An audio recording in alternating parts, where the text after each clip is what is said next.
Why America is afraid of India? What is the reason? Let me tell you something right now. When you hear that question, most people immediately think about military power, about nuclear bombs, about who's got the biggest army, who's got the strongest fighter jets. And sure, that's a part of it. But if you stop at that, you miss the whole truth. America isn't afraid of India because of just weapons. America is afraid of India because India is rewriting the rules of the entire global game, and no one knows how to stop it. See, fear doesn't come from something you can control. Fear comes when you realize you can't control the other person anymore. For decades, America ran the show. They called the shots. If they said jump, countries had to ask how high. If they threatened sanctions, economies crumbled. If they waved the dollar, nations lined up to obey. That was the system. But then came India quietly, consistently building something bigger than anyone realized while the world was busy laughing at poverty, mocking the chaos, pointing fingers at corruption. India was silently stacking bricks, laying down steel, training scientists, raising thinkers, and building industries. And now here we are in 2025, and suddenly America looks around and says, hold on, when did this country become unstoppable? It's not overnight. It's not a miracle, it's discipline, it's resilience, it's that grit that says we don't quit. That's what scares America, because India doesn't fold when it's pressured. India doesn't collapse when it's cornered. America saw what happened when they tried to push tariffs, tried to dictate policy, tried to pull India into their wars. India said no, and not just no politely. India said it with strength, with confidence, with the power of 1 billion voices behind it. Now think about it. America has always been comfortable leading, but what happens when someone India's rise no one can ignore else is not only catching up, but doing it their own way. That's India, and let me break down the real reasons why America is afraid. First, technology. 20 years ago, if you wanted to build a supercomputer, launch a space mission, or design a world-class missile, you had to look to America, Europe, maybe Russia. Today, India is doing it cheaper, faster, and in some cases better.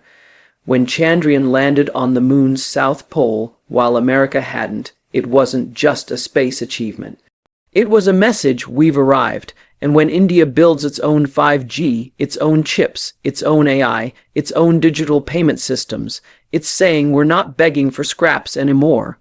That's what scares them. Second, the economy. Let me tell you, numbers don't lie. America can't ignore that India is on track to be the 3rd largest economy in the world. And it's not just about GDP, it's about the scale.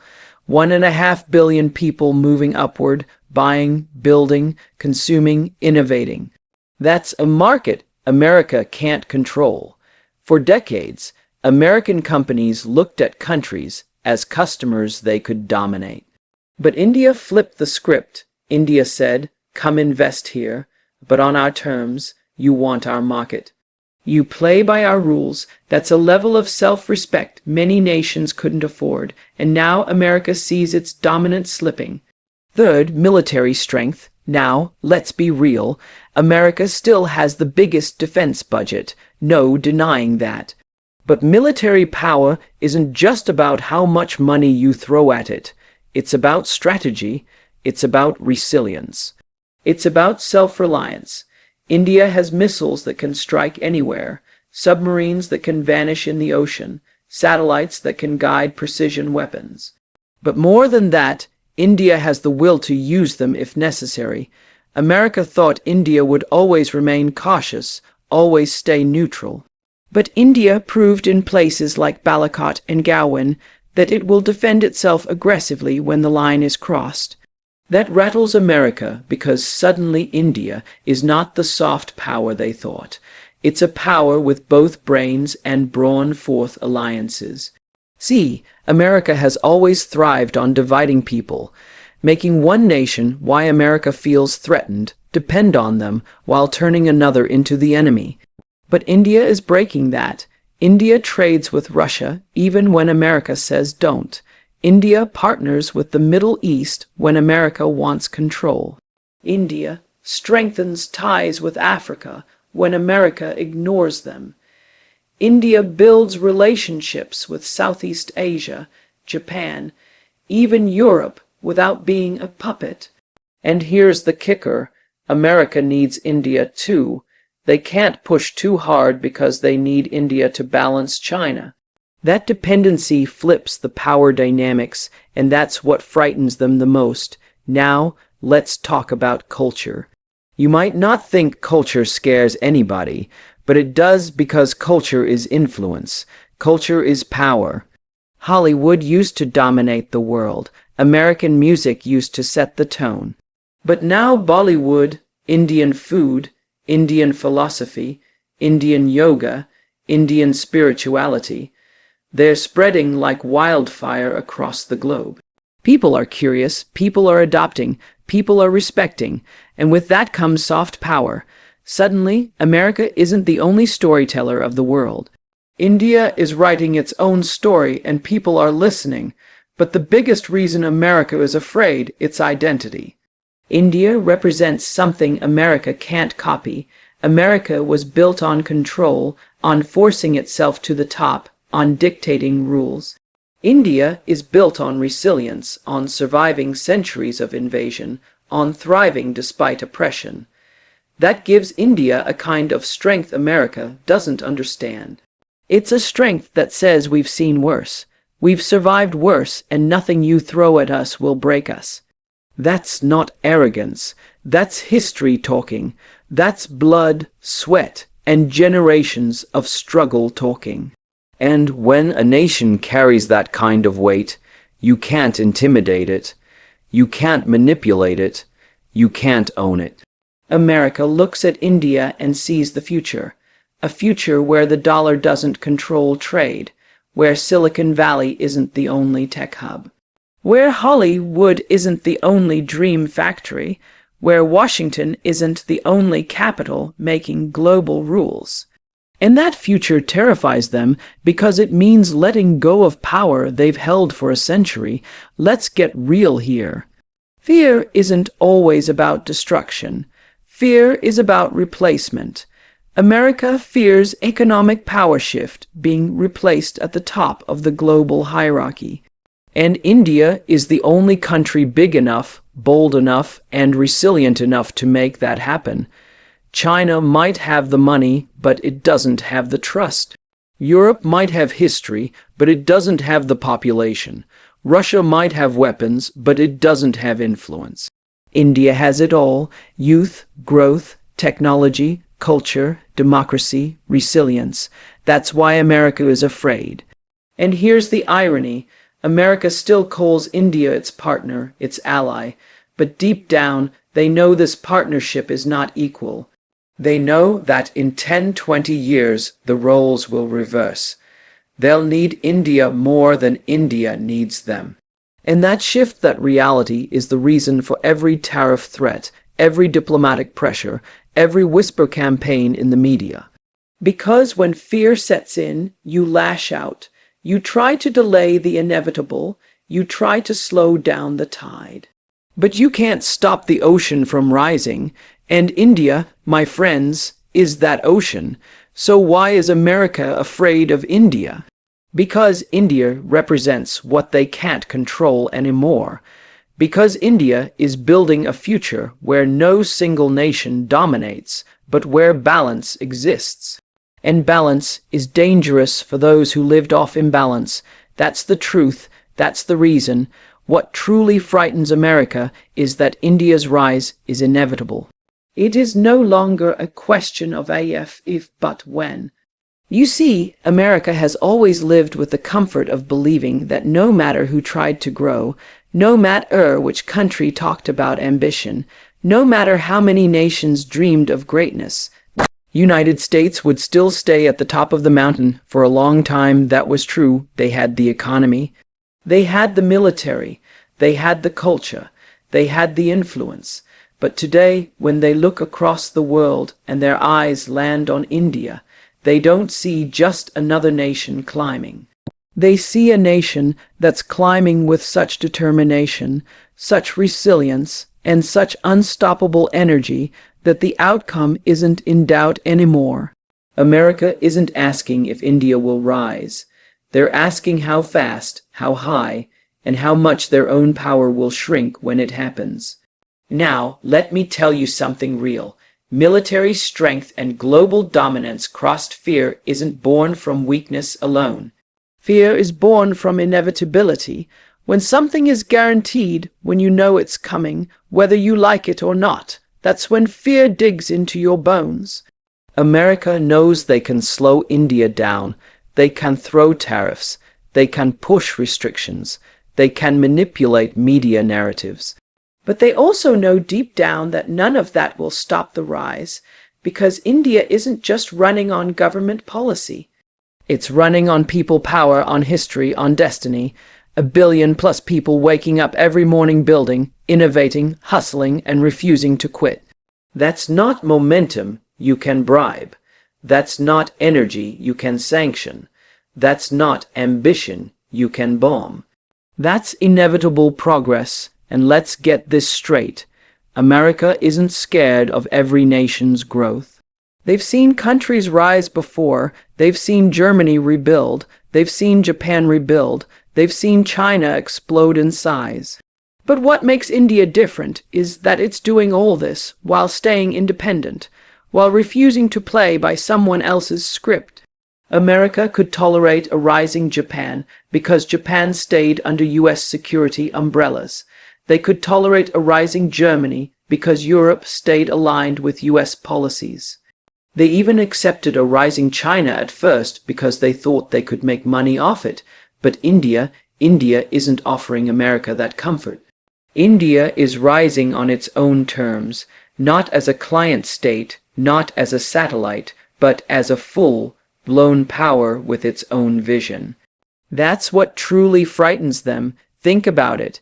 America used to hold the monopoly on global innovation. Silicon Valley was the crown jewel. Wall Street was the money factory. The Pentagon was the ultimate power symbol. But now they're watching India build its own Silicon Valleys in Bengaluru and Hyderabad, watching Indian companies rise on Wall Street, watching Indian scientists land spacecraft on the moon for a fraction of the cost NASA spends.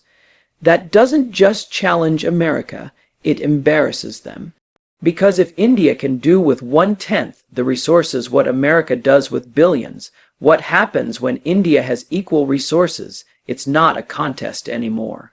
It's a takeover waiting to happen, and here's another truth America can't admit out loud. The fear is not just about India's economy or India's military or India's technology. The fear is about the timeline because America has always been able to comfort itself by saying, yes, they're growing, but it will take them centuries to catch up. That's no longer the case. India isn't crawling, it's sprinting. It's leaping decades ahead at once. In 25 years, India has gone from a developing nation stereotype to the 5th largest economy, a space leader, a nuclear power, and a diplomatic heavyweight. That's one generation. What do you think the next generation will bring when 65% of the country is under 35 years old? That's not a climb, that's a launch. And America knows it now. Let's talk about influence. America has always used influence as a weapon. Movies, music, media, money.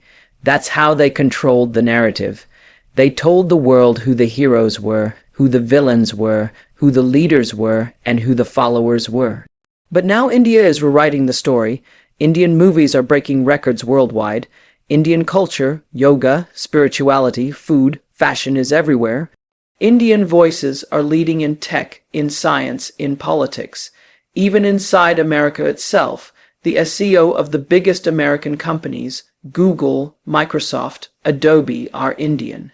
So, America wakes up every morning realizing its own future is being shaped by Indian minds. That's not just influence. That's inevitability staring them in the face. And when it comes to politics, America can't stand the fact that India is playing the game differently. They want India to pick a side, either be with the West or against it, but India refuses to choose because India knows its worth. It trades with Russia even when America threatens sanctions. It invests in the Middle East when America wants dominance. It builds ties with Africa where America ignores. It partners with Europe on clean energy while at the same time strengthening defense ties with America itself. That's not alignment, that's leadership. And when leadership comes from a country, America, once dismissed as poor and chaotic, that shakes them to the core. Let's not forget history. America is used to dealing with countries that have been under pressure. You slap them with sanctions, they fold. You threaten military action, they fold. You cut off aid, they fold. But India has been invaded, colonized, looted for centuries, and yet it survived every single time. If a nation can survive the British Empire, multiple invasions, partition, wars, poverty, and still come out stronger, do you really think American pressure will break it? America knows the answer, and that's why the fear runs so deep, because they aren't facing a fragile nation. They're facing a battle-tested civilization. Now, here's the part that burns America the most. India's rise isn't loud. It's America's fear of losing control, not a boastful march. It's quiet, disciplined, patient. America is used to chest-thumping power. Aircraft carriers in every ocean, bases in every continent, big declarations at every summit. But India doesn't need that show. India shows its strength in the calm confidence of knowing time is on its side. America operates like an empire afraid of losing control. India operates like a civilization that's seen empires come and go yet still stands. That kind of patience makes America nervous because it means India is playing the long game. And the long game always beats short-term dominance. Look at energy. America tried to control oil markets for decades. They wanted to be the middleman, the gatekeeper. But India is breaking that chain by directly partnering with oil producers, by investing in renewables, by diversifying energy supply. That independence means America's grip is loosening. Look at defense. America wants to sell weapons to India, but India is building its own missiles, its own jets, its own tanks. That's self-reliance. Look at currency. America wants the dollar to rule forever, but India is signing deals in rupees with countries across Asia, Africa, and even Latin America. That's the slow erosion of American supremacy. And erosion is scarier than defeat because it's unstoppable like waves slowly carving out stone. So when we ask why is America afraid of India, the answer is simple. They're not afraid of what India is today. They're afraid of what India is guaranteed to be tomorrow. They're afraid of the fact that the inevitable rise of India, no matter how many barriers they build, no matter how many tricks they play, no matter how many headlines they push, the outcome won't change. India's rise is written. It's carved into the trajectory of history. It's not an if, it's not even a maybe, it's a when. And every day that when gets closer, and what makes it worse for America is that this rise isn't just about India. It's about the ripple effect. Because when one nation shows the world that you can rise without obeying Western dominance, others will follow, Africa will follow, Southeast Asia will follow, Latin America will follow. They will look at India and say, if they can do it, why not us? That domino effect is America's worst nightmare, because it means the world won't just have one challenger. It'll have dozens, and the common thread will be the example set by India. America can compete with rivals. They can fight enemies. They can even handle allies becoming competitors. But what they can't handle is inevitability. And India's rise, my friends, is the definition of inevitable